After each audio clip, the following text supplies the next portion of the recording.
नमस्कार, आप देख रहे हैं मोबाइल न्यूज 24। मैं हूं नीरज कुमार। आज हम बात करेंगे इंडिया के एजुकेशन सिस्टम में जो बदलाव हो रहे हैं वो कितना कारगर है और क्या क्या बदलाव होना चाहिए, या फिर जो नई शिक्षा नीति आ रही है ये क्या काफ़ी है एजुकेशन सिस्टम को सुधारने के लिए, या इसमें भी बदलाव की ज़रूरत है।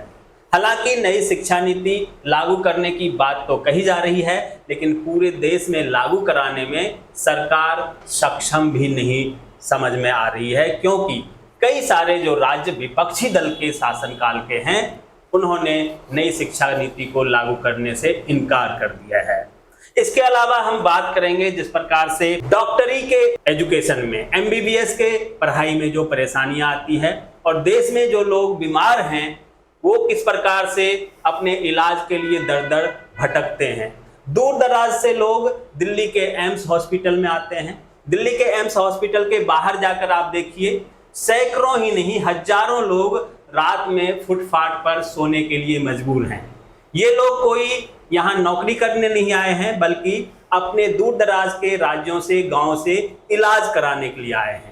क्यों यहाँ आए हैं? क्योंकि उनके शहर में, उनके राज्य में इतने बड़े हॉस्पिटल नहीं है। जबकि मैं मानता हूँ कि एम्स हॉस्पिटल जैसा घटिया हॉस्पिटल देश में कोई है नहीं। अगर आप एम्स में जाके इलाज कराएंगे भाई साहब, तो आप जिंदा रहेंगे या नहीं इसकी भी गारंटी नहीं है। मैंने एम्स का कई चक्कर काट के देखा है। सफदरजंग हॉस्पिटल की भी अगर बात करें तो वहाँ की भी कमोवेश ऐसी ही व्यवस्था है, परंतु जो गरीब लोग हैं उनके लिए यही सब कुछ है। क्यों? क्योंकि उन्हें यहाँ डॉक्टर लगभग फ्री में मिल जाता है। फ्री में तो नहीं, लेकिन लगभग फ्री में मिल जाता है। परंतु जो लोग थोड़ा बहुत भी पैसा कमाते होंगे, मुझे लगता है वो एम्स जैसे हॉस्पिटल में या सफदरजंग जैसे हॉस्पिटल में जाने से कतराते होंगे, और मुझे लगता है दिल्ली के लोग जाते भी ना के बराबर ही हैं। दूर दराज के लोग यहाँ आते हैं अपने स्वास्थ्य के लिए। क्यों आते हैं, इसके पीछे का भी आज हम आपको वजह बताएंगे कि देश की जो आबादी है उसके हिसाब से डॉक्टर की कमी इतनी ज़्यादा है, डॉक्टरों की संख्या इतना कम है कि लोग आखिर जाएं तो जाएं कहाँ। और कम डॉक्टर होंगे तो स्वाभाविक है, अगर डिमांड ज़्यादा है, प्रोडक्ट कम है, तो मांग बढ़ रहा है, उसका कीमत भी बढ़ेगा, महंगा भी होगा। इसी कारण से ये महंगा भी है। डॉक्टरी पेशा एक डॉक्टरी सेवा होता था, लेकिन ये पेशा बन गया है और ये आजकल व्यापार में, बिजनेस में नंबर 1 पर माना जाता है। आपको याद होगा बिहार जैसे राज्यों में डॉक्टरों का किडनैपिंग जो है वो एक उद्योग बन गया था, और इसको लेकर भी आपने सुना होगा कि जिस प्रकार से कहते हैं कि जंगल राज हुआ करता था बिहार में, और वहाँ पे डॉक्टरों का सबसे ज़्यादा अपहरण होता था। क्यों होता था? क्योंकि कमाई सिर्फ उन्हीं के बारे में लोगों को मालूम था कि डॉक्टर ही बहुत ज़्यादा पैसा कमाते हैं बिहार में, और कोई उद्योग उस समय था नहीं, इसलिए शायद ऐसा था। इसके अलावा हम और भी बात करेंगे, लेकिन हमारे साथ इन सारे विषय पर चर्चा करने के लिए एक्सपर्ट हैं। ललित जी, आप बताएं, जिस प्रकार से आजकल एजुकेशन सिस्टम को लेकर बातचीत चल रही है, देश में कहा जा रहा है एजुकेशन को बदलाव की जरूरत है, और आजकल बहुत सारे अलग अलग पार्टी हैं, विपक्ष वाले हैं, सत्ता दल के लोग हैं, अलग अलग अपने अपने पक्ष में दलीलें दे रहे हैं। क्या आप मानते हैं अभी जो एजुकेशन सिस्टम है ये काफ़ी है, इसमें क्या बदलाव की ज़रूरत है, और नई शिक्षा नीति जो आई है उसमें जो बदलाव किया गया है उस एजुकेशन सिस्टम सुधर पाएगा? मेरा टॉपिक बेसिकली सरकारी हॉस्पिटल नहीं है जी। सरकारी हॉस्पिटल को, एम्स या जितने भी हैं उनको मैं जीरो मानता हूँ। जहाँ वेटिंग 1 महीने की मिलती है, बीमार अब हुआ 1 महीने की वेटिंग, वो कोई इलाज नहीं है, वो इलाज है जी। और पॉपुलेशन के हिसाब से प्राइवेट सेक्टर में पब्लिक को जाना पड़ेगा। पर मेरा मुद्दा ये है कि प्राइवेट सेक्टर में मैं हेल्थ केयर 1/3 रेट पे, हाफ रेट पे हो सकता है जी। शुरुआत हुई है भारत में, जो MBBS की शिक्षा होती है, मेडिकल डॉक्टर बनता है, तो 1 करोड़ प्राइवेट कॉलेज वाले लेते हैं। मतलब अगर कोई डॉक्टर बनना चाहते हैं तो नीट का एग्जाम होता है, मेरे ख्याल से नीट का होता है, या क्या कहते हैं उसे, नीट जो भी कहते हैं। नीट के तो फिर गवर्नमेंट में कॉलेज में होता है ना, तो वो प्राइवेट कॉलेज वाले तो मतलब बिगर नीट के भी लेते होंगे। नहीं, उसका थोड़े सा परसेंटेज है, लेकिन मतलब एग्जाम देना ही होता है, हर किसी को एग्जाम पास करना होगा। लेकिन जिसका नंबर कम है, उसे अगर गवर्नमेंट कॉलेज में नहीं आ रहा है उसका नंबर, तो आप उसके हिसाब से प्राइवेट कॉलेज में नंबर के हिसाब से आप उसमें सेलेक्ट हो सकते हैं, या उसके मैनेजमेंट कोटा एक होता है कुछ परसेंट, उस कोटे में आप डोनेशन देके दाखिला कर सकते हैं, उसकी शायद आप बात कर रहे हैं। लेकिन अगर आप प्राइवेट कॉलेज में सिलेक्ट हो भी जाते हैं, तब भी करोड़ों रुपए खर्च होता है डॉक्टर का पढ़ाई पूरा करने के लिए, और इतने पैसे किसके पास होंगे? उन्हीं के पास होंगे। मुझे लगता है कोई भी माँ बाप नौकरी करके तो 1 करोड़ रुपए अपने पूरे जीवन में कमा नहीं सकता। अगर बड़े से बड़े पद पे भी हो आदमी, तो 50-60 हज़ार रुपये महीना भी अगर कोई कमाता है, तब भी अपने बच्चे को अपने 20 साल के कैरियर में 1 करोड़ रुपए नहीं बचा सकता है। बच्चों को डॉक्टर बनाने के लिए अपनी पुश्तैनी जमीनें लोग बेच देते हैं, जमीनें बेच देते हैं, तो डॉक्टर बनाते हैं। जी जी। मुद्दा हमारा मेरा मुद्दा यूक्रेन शिक्षा पे है मेन, जो सिर्फ यूक्रेन नहीं, जो मतलब इंडिया में जो लोग, यूक्रेन में 30 लाख में हो रहा है, सिर्फ यूक्रेन में ही नहीं हो रहा है भाई साहब, जो रसिया से बाहर जो पहले देश हुए हैं, हाँ, जो पहले सोवियत संघ हुआ करता था, उससे जो अलग देश बने हैं छोटे छोटे, वहाँ हर देश में मेडिकल की पढ़ाई हो, या फार्मासिस्ट की पढ़ाई हो, या मैनेजमेंट की पढ़ाई हो, ये सारी पढ़ाई बहुत कम पैसे में वहाँ पे कराए जाते हैं। और यूरोपियन लोग आके वहाँ पे अपना इंस्टीट्यूट खोल रखे हैं, वो लोग सर्टिफिकेट देते हैं। लेकिन उसमें भी खामी ये है कि वहाँ से अगर आपने डॉक्टरी कर लिया, तो आप पूरे तरह से डॉक्टर नहीं बन जाते हैं। इंडिया में आपको फिर भी एग्ज़ाम देना पड़ता है। ये आपकी स्टडी थोड़ा सा फ़र्क है। जी जी जी। अगर ऐसा होता तो बच्चे 30 लाख तो उनकी फीस है। जी जी। और वहाँ रहना आना जाना 20 लाख 50 लाख ऐसे खर्च नहीं करते। जी जी। उनकी डिग्री वैलिड है, कम से कम यूरोप और अमेरिका में वैलिड है। अच्छा। और इंडिया में भी जो कोई एग्जाम देना पड़ता होगा, वो क्लियर करके वो डॉक्टर बन रहे हैं। तो मेरा मुद्दा आज ये है कि यूक्रेन में या दूसरे आप जो देश बता रहे हो, अजरबैजान वगैरह होंगे, वहाँ पे लेबर रेट इंडिया से 3 गुना ज़्यादा है, जो भी स्टाफ रखेंगे। हाँ, अगर वहाँ पढ़ाने वाले प्रोफेसर भी रखेंगे तो वो भी 2 तिगुना होंगे।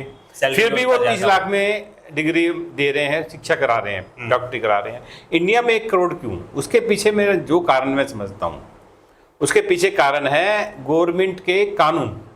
जो कॉलेज के लिए कानून बनाए जाते हैं गवर्नमेंट के सिस्टम, वर्तमान में जो इंडिया में कानून है कि भी तुम्हें मेडिकल कॉलेज खोलना है तो 5000 गज में 1 एकड़ में तुम ज़्यादा से ज़्यादा 200 स्टूडेंट ही पढ़ा सकते हो।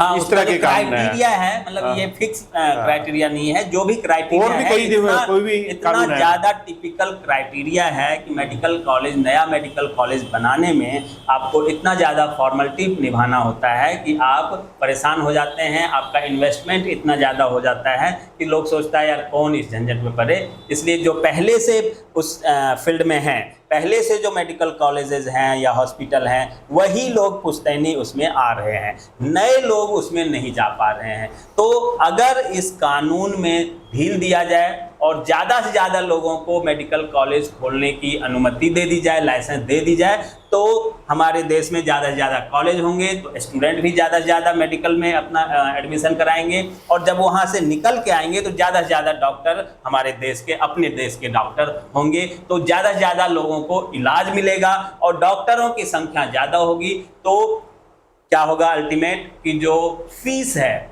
मनमाने तरीके से जो हॉस्पिटल का आज फीस है, हज़ारों रुपए, लाखों रुपए, मतलब आप भर्ती हो जाइए और आपका मीटर शुरू हो जाता है। जब तक आपका सांस चलता है तब तक आपका मीटर चलता है, और यहाँ तक कि बहुत जगह तो सांस रुक भी गई तब भी आपका मीटर जारी रहता है। कई जगह हम लोगों ने भी खुलासा किया है कि लाश के भी पैसे लिए जाते हैं, लाश का भी इलाज किया जाता है और उसका पैसे भी लिया जाता है। जी, वो एक अलग मुद्दा है जी। मतलब मैं यूक्रेन वाले कानून इंडिया में अगर लागू हो जाए जी, जो यूक्रेन में कॉलेज खोलने की शर्तें हैं, वही शर्तें अगर इंडिया में लोग हो जाए तो यहाँ 20 लाख में डॉक्टर बनेंगे।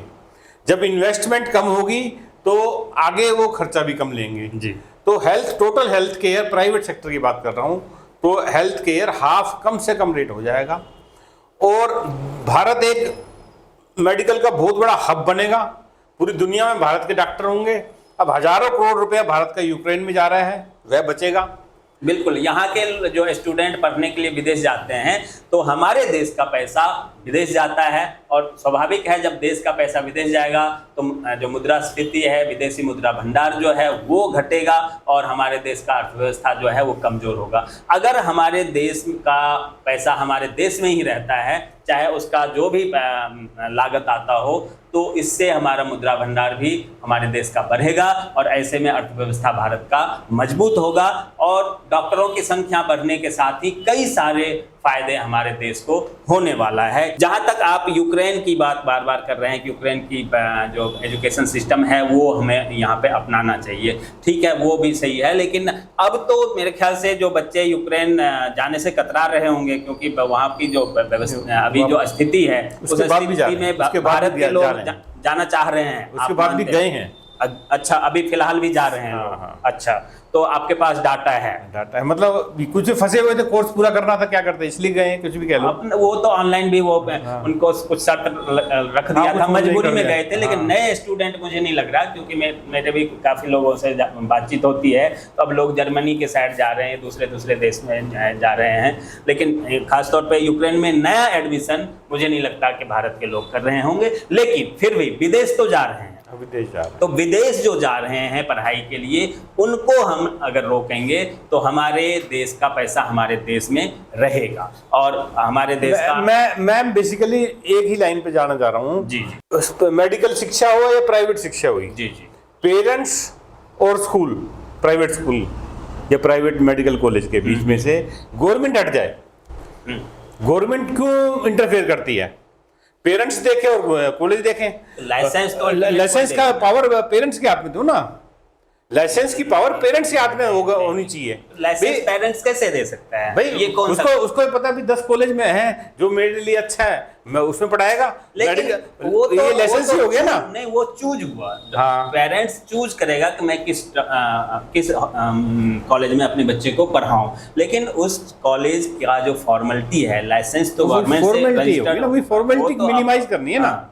अब उसे लाइसेंस का जो प्रक्रिया है, उसमें जो जटिलता है, उसका जो टिपिकल सेक्शन है, उसे कम करके जो मोदी जी कह रहे हैं कि हमने इसमें इतना आसान कर दिया है क्राइटेरिया को, रेड कारपेट बिछा दिया है बहुत सारे सेक्टर में कि लोग अगर कोई काम करना चाहें तो आइए और आप इस काम को कीजिए। पहले जो जटिलता था उसको हम कम कर रहे हैं। मेडिकल लाइन में नहीं, कॉलेज की लाइन में नहीं किया मोदी जी ने। बिल्कुल, मेडिकल कॉलेज की लाइन में ये चीज अभी तक नहीं, ऐसा कुछ नहीं किया अभी तक। अगर ऐसा किया होता तो यहाँ भी 20 लाख में डॉक्टर बनते।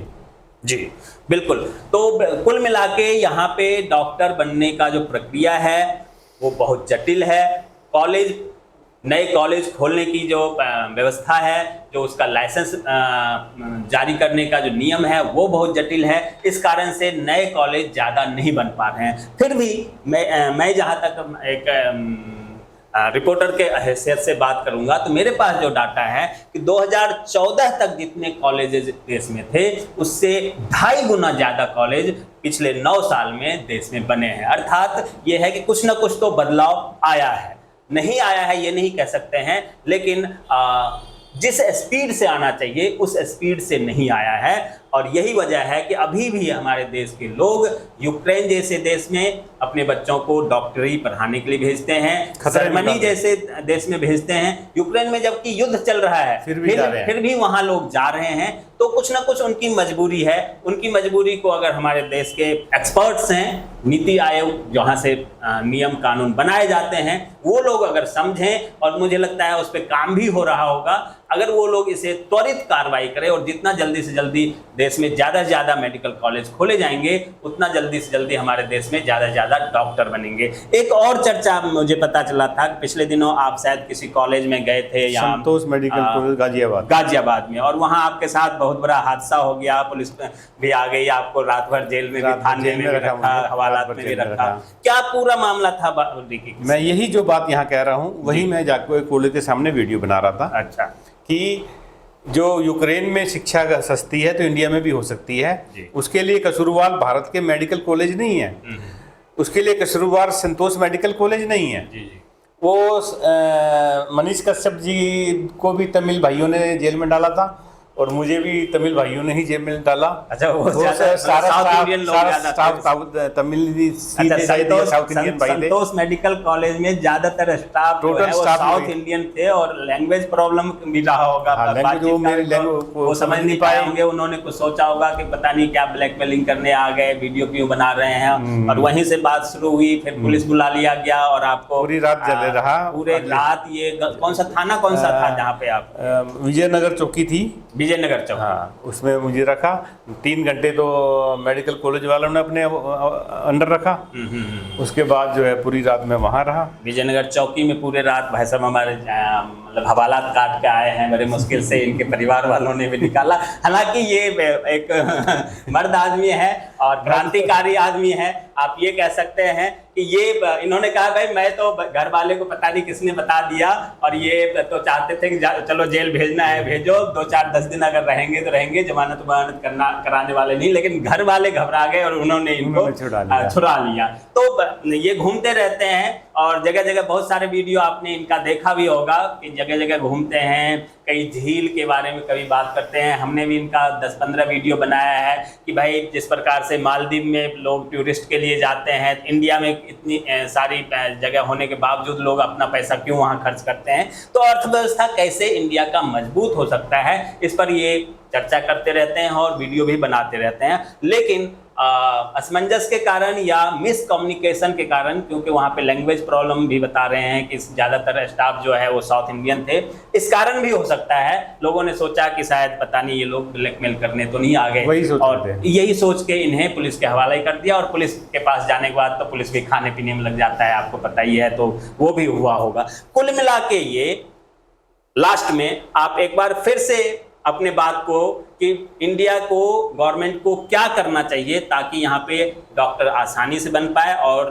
जो मेडिकल सिस्टम है वो स्ट्रांग। एक ही लाइन जी, जो शर्तें यूक्रेन में मेडिकल कॉलेज के लिए है जी, जो कानून यूक्रेन में मेडिकल कॉलेज खोलने के लिए है, अगर वही भारत में लागू कर दिए जाएं तो 20 लाख में भारत में डॉक्टर बनेगा। प्राइवेट सेक्टर की बात कर रहा हूं मैं, उससे भी कम में बन सकता है, उससे भी कम में बन सकता है।